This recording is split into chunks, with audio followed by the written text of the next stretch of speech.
প্রায় ৩ বছর পর আজকে পশ্চিমবঙ্গে ঢুকলাম। বেনাপোল বর্ডার দিয়ে এইমাত্র ভারতের অংশে মানে দুই অংশেরই ইমিগ্রেশন শেষ করে এইমাত্র প্রবেশ করলাম। আর দুটো অংশেই আজকে ইমিগ্রেশনটা অনেক স্মুথ ইমিগ্রেশন ছিল। তার মূল কারণ হচ্ছে মানুষ একদমই নেই।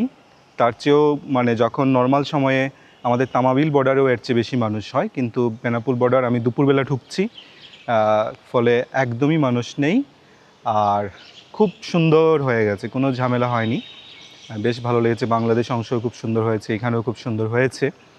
আর এই যে ইন্ডিয়ান অংশে এসে দেখলাম যে তাদের ইমিগ্রেশনটা পুরো চেঞ্জ করে ফেলেছে, মানে একদমই ভিন্ন।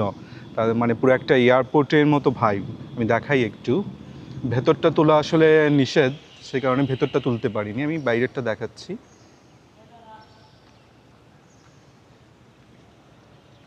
ভেতরটা পুরো এয়ারপোর্টের মতো, বাইরে থেকে ওই সামনে থেকে দেখতে আরও সুন্দর লাগবে।